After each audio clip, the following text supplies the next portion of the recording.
Stranded by Mandy Redvers-Rowe. When the system fails you and the only person who can change things is the person at the top, you have to find some way to get their attention. Ex-Army Tom breaks into his friend Greg's house to discover he's hanged himself. He attends his funeral at Colchester Cemetary with fellow Army mate Jamie and Greg's sister Gayle. In the pub later, Tom tells them that Greg's PTSD had kicked in. He hadn't been out or let anyone in. He missed an assessment for his ESA, so the benefit and other linked benefits had been cut. He'd had no money coming in and was desperate. At work as a hospital porter, Tom sees patients lying on trolleys waiting to be put onto wards and meets April, a partially sighted physiotherapist who is being worked out of her job because of her disability. Later, when Tom and Gayl go through Greg's house, they find a letter he's written, but not sent, to the DWP, asking them to judge him fairly. When Greg's hearing at the coroner's court takes less than 1 hour, Tom snaps, decides it's time to take action. He finds out the Minister for State and Disability is going to visit the hospital and devises a plan to get an unscheduled one-to-one meeting with the man himself. Although this is a fictional drama, Greg leaving a letter to the DWP is based on a number of real cases.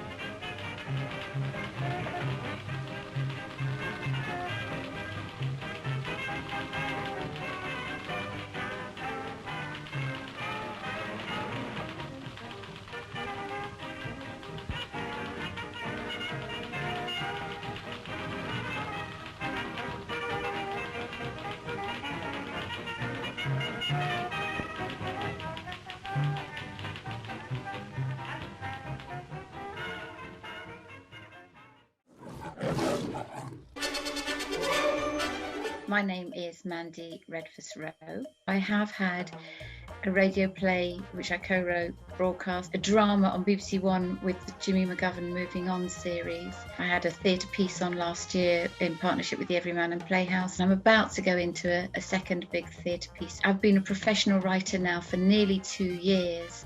Okay, so my piece is called Kidnapped, about Tom, who's ex-army, who's now working as a hospital porter.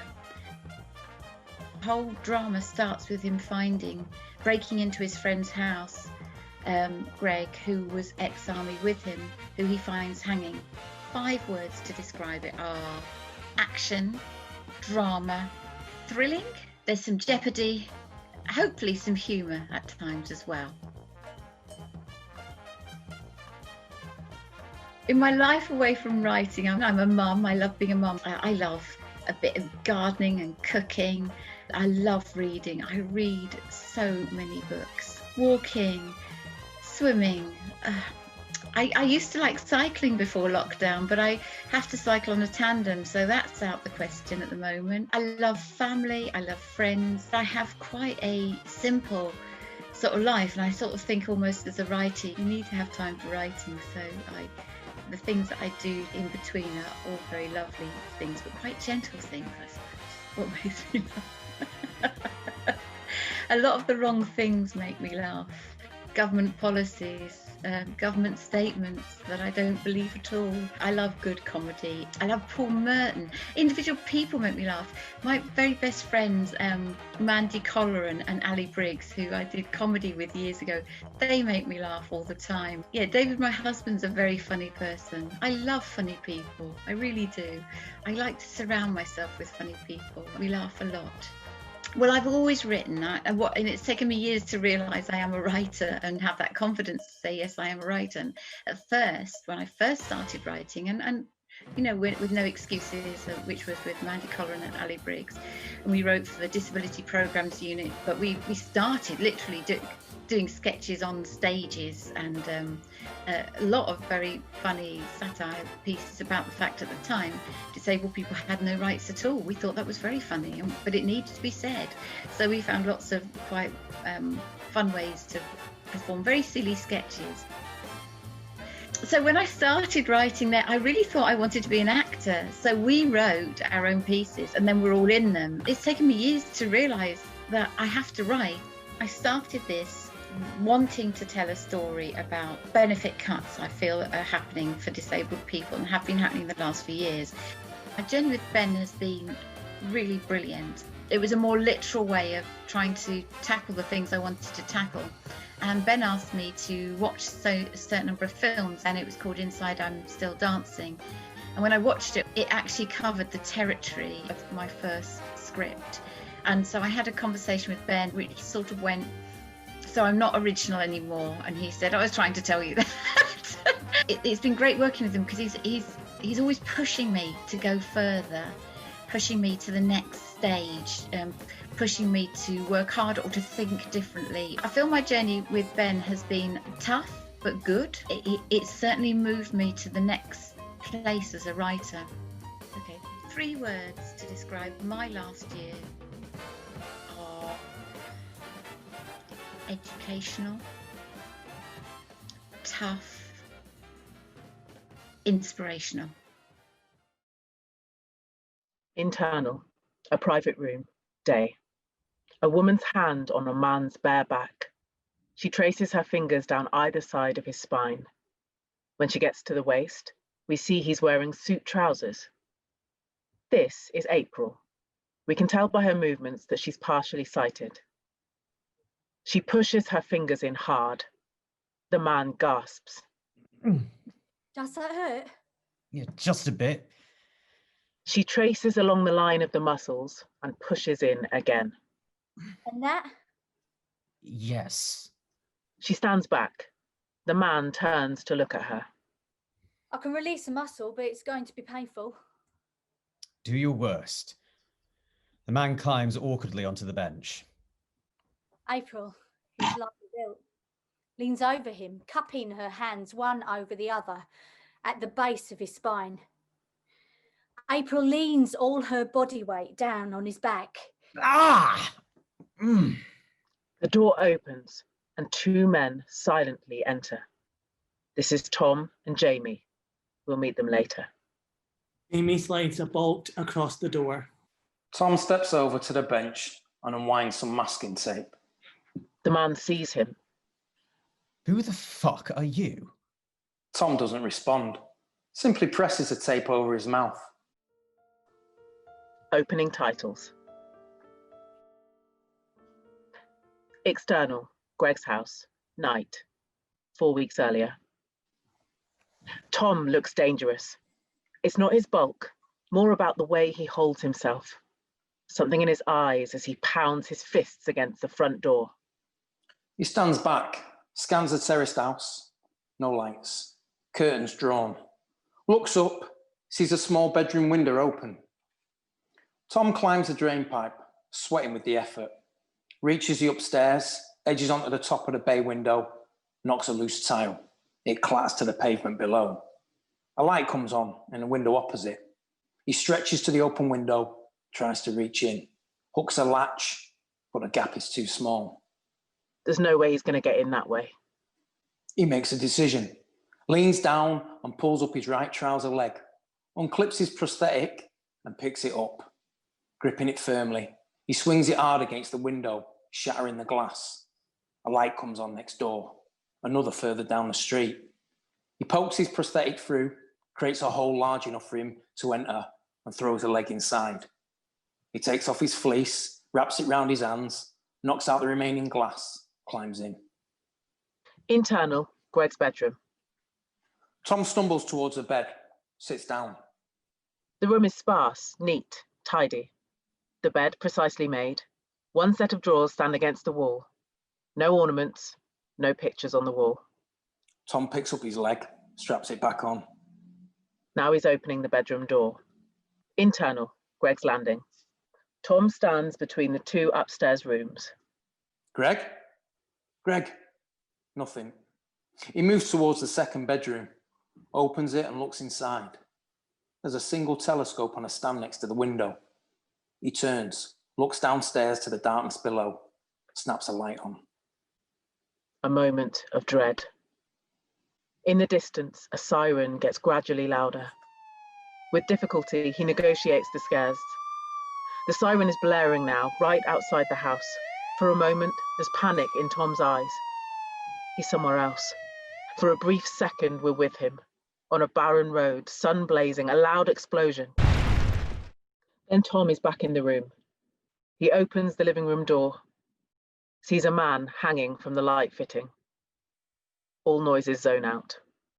Internal, a hospital corridor, day. We see the wheels of a wheelchair. Tom, in porter's uniform, pushes. Molly, 72, dyed blonde hair, pink jogging suit. They pass a long queue of patients on trolleys. I'm fucking desperate, mate. I need a smoke. I don't care if it's pissing it down. What? Do you want me to get fired? For giving me a ciggy. Do me a favour. Tom stops by the lift, pushes the button and waits. They would. Molly looks closely at Tom. Then stand up to 'em. Don't let the bastards grind you down. Tom smiles, but the comment is at home. External, funeral graveside, day. Tom stands with Amy, large muscular with an easy smile. They're both in army uniform, next to Greg's sister. Gayle. She wears a bright red coat, but there is nothing but sadness in her eyes. The vicar's robes blow gently in the wind. Greg was very proud of his service career. The vicar's words fade out as we see Tom's point of view.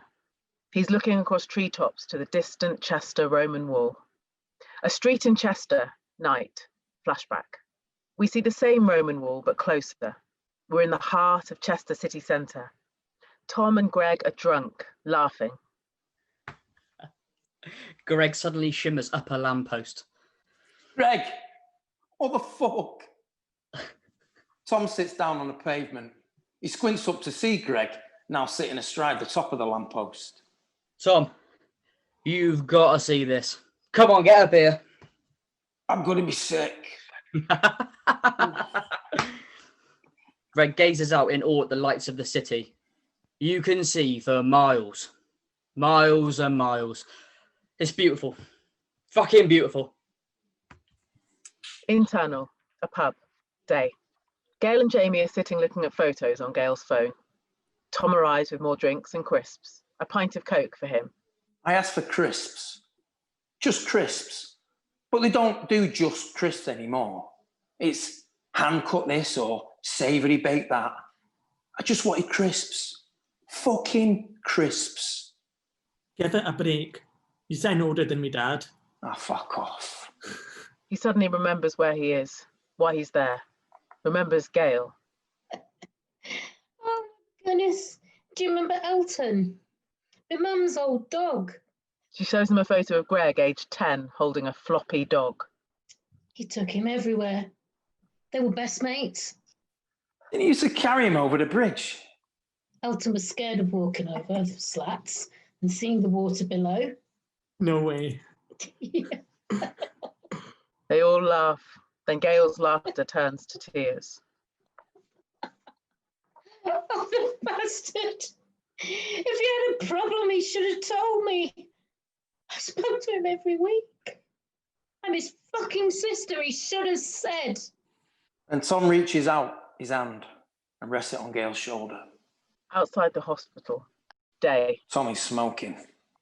April comes out carrying a white stick. I didn't have you down as a smoker. Just needed some air. You come to the wrong place then. April tries to smile, but can't. Aren't they? I've had better. Internal, Greg's kitchen, day. Tom and Gayle packing up Greg's spotless kitchen. It's freezing. Tom looks at the single mug on the draining board. It has "Make tea, not war" stamped on the side. Gayle opens the fridge. It's empty. Upset, she shuts it. Tom has his back to her. He opens a drawer in the kitchen table and finds a letter. He reads, "Hey, Gayle." She turns and looks over at him. You might want to have a look at this. Gayle takes the letter, sits down at the table and reads. Tom sits opposite. So he lost his benefits. Yeah. He says it's because he missed an assessment.